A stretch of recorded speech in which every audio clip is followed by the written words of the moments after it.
Sorry, my dog doesn't like being locked out while I'm doing this. But if she gets any piece of paper, she shreds it. So I'm afraid she can't come in.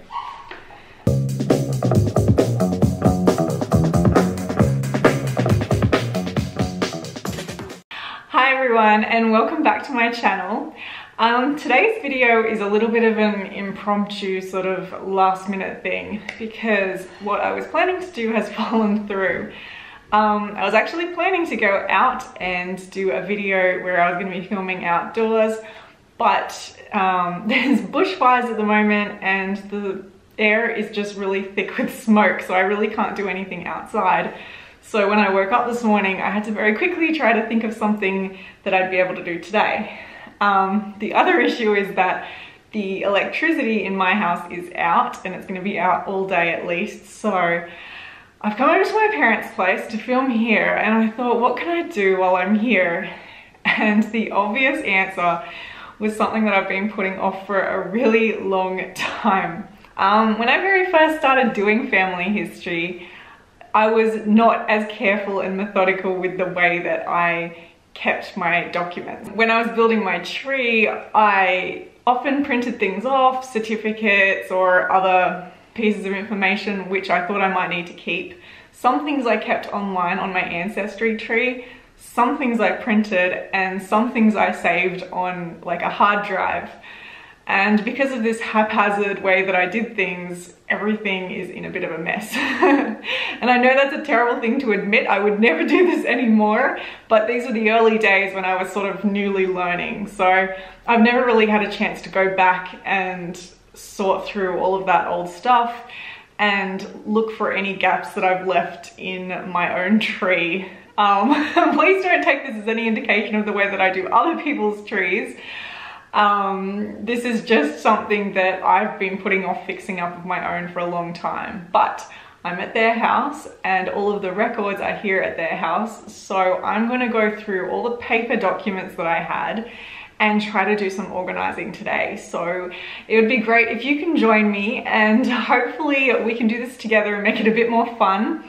And maybe you'll also get some ideas for how you might want to start to organize your documents. So first, let me just show you what we're working with. The shame. All right, so we'll just look down. Whoop. And you see this? You see all of these papers, trees, charts, books. Oh no. And there is no order there at all. Like the humiliation, it's terrible. So you can see why it's in dire need of doing. I decided to sort this into piles of like what type of certificates I have. So I'm gonna make a pile of birth certificates, marriage certificates, death certificates, another pile for census records, another pile for immigration, and something else for miscellaneous, I guess. But I'll see what other things turn up and maybe revise my piles as I'm going. All right, let's get to it.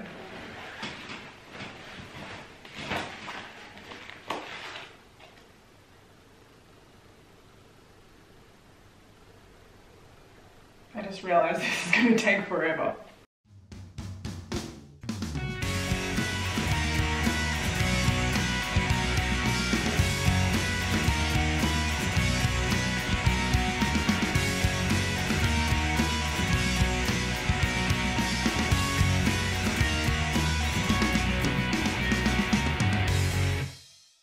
I just realized that I have too many piles forming here. I'm getting completely swamped.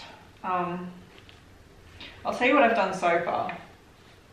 Land records, stuff that's photocopied from books or printed off the internet, stuff about towns or people who maybe were famous enough to make it into a book.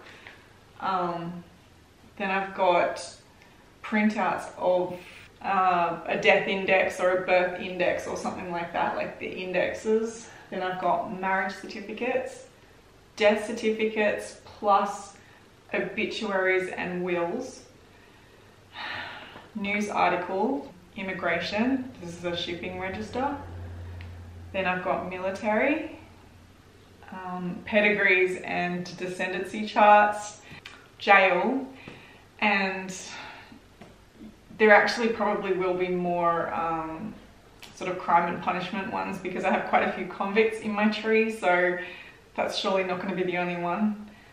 This one, it's like a church confirmation, so church may just make its own pile if there's enough of it, christenings or things like that. And down on the floor I've been throwing like correspondence, so letters and emails that I've used, like corroborated with other people, and they've sent me what they knew or thought. So all these piles seem like I don't know how to bunch them together. Photos are the thing that really sucks you in and just you lose time. So try not to look at photos. Not today.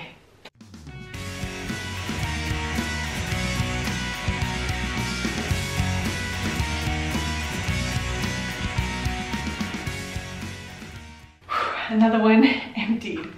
So, update.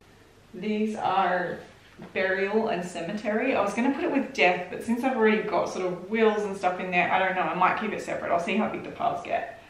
And birth. So, there.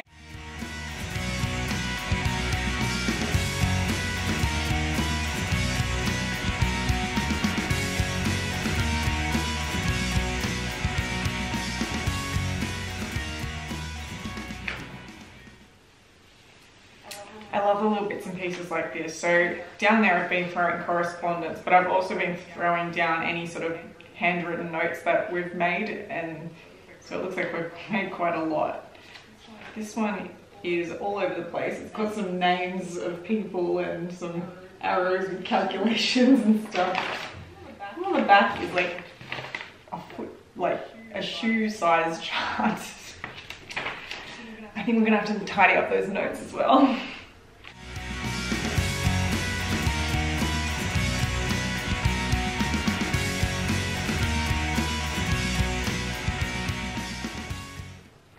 I think I'm going to turn that pile into just other miscellaneous sort of stuff, because this record seems to be like a historical document that I've printed off, and I've done like a translation on the back of it, and it's an order signed by Governor Macquarie from the 22nd of July 1814, where my 4 times great grandfather, I think,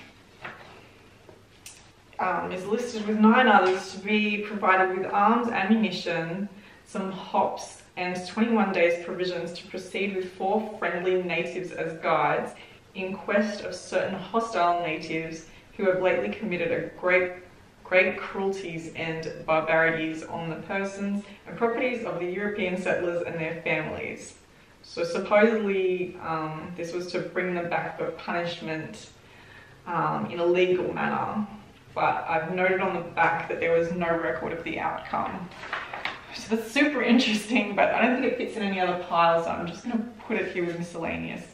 Gets me so excited to go back and start researching stuff. But that's the exact thing with, you know, when you have a mess like this, you end up with just things falling through the cracks. Like, you find something that's really interesting, you file it away, meaning to go back to it, and then you just don't look at that pile and forget about things. So I'm excited to be doing this, even though it's not fun.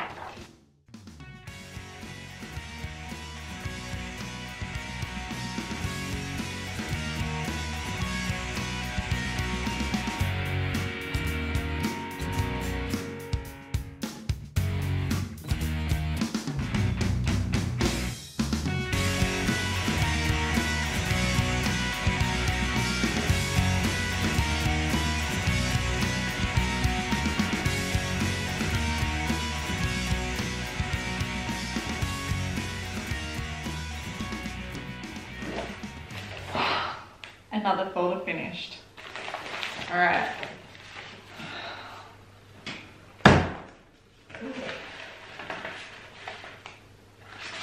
There's only one more to go, but it looks pretty jam-packed, so I don't know about you guys, but I need a break. So I'm gonna get myself a snack and be back soon. Okay, so just after my tea break, I finished the last folder, so you don't have to watch that. But now I have paper everywhere. So I've basically ended up with still the same piles. They're just a bit messier. So the next thing that I think that I'm going to do is get the new folders and just put everything back into them. So if there's anything that I think that I might want to throw away, I might throw it away, but I think that everything in here is pretty well worth keeping. So there's definitely some gaps that I can see in here, but it might be things that I have on my hard drive or in my Ancestry account. So it'll require a bit of cross-checking, but for now I'm just going to put everything back into folders so that I can then cross-check more comfortably. All of this paper everywhere is making me nervous. What my actual long-term plan with this is to get all of these back into the folders, and then I'm going to catalog them. I'm going to create a system where each record, okay, so there's many ways of actually organizing your notes, as you'll know, like everyone does it in their own way. But because I actually have quite a lot of different branches of my tree all here mixed in together, these are all my ancestors, but you know, I have quite a lot of different branches, so it's a lot. I think what I'm going to do is, so a lot of people do individual person sort of files. So, you know, for each individual in their tree, they might have a little folder, or, you know, just a manila folder or something like that, or they might even have a divider in a folder, and they'll give each individual their own little pocket, and that within that pocket they'll have, you know, that individual's birth, marriage, death certificate, maybe any censuses that they're on, or immigration papers or anything like that. They'll have everything relating to that one person. But I think the problem with mine is because this is such a huge tree, because it's all of my different branches, and it's going to be quite a lot. And a lot of records, they pertain to multiple people. So for example, you know, I've got census records over here, and you know, it's fairly readable. But this family has, we've got 1, 2, 3, 4, 5, 6, 7, 8. I've got 9 members of this family on this census, and rather than printing out 9 copies of it for each of those 9 individuals, I think I'll just have the 1 copy of it. I'll give it a code, and I'll put that, you know, in the corner of the page or something. And then what I'm planning to do is actually use index cards, which, you know, here's a little packet of these. And each individual I'll make an index card for, and then on the back of the index card, or on the front, however I decide to do it, I'll put all of the codes pertaining to the records that this individual is connected to. So it means that each of my resources here, like, you know, a marriage certificate, I don't need a copy for each person. I'll just have one of the marriage certificate, and each of those individuals will have their own index card, and I'll just say you're both, each of them will have that same code. So it'll tell me in my marriage file that this is where I find this person's marriage certificate. Yeah, does that make sense? I feel like it'll make more sense to have multiple index cards that I can then just put in a little box than having multiple copies of each of these pieces of paper, because there's already so much paper. So whether or not this system works out, I guess only time will tell, but first I'm going to try to implement it and we'll see what happens.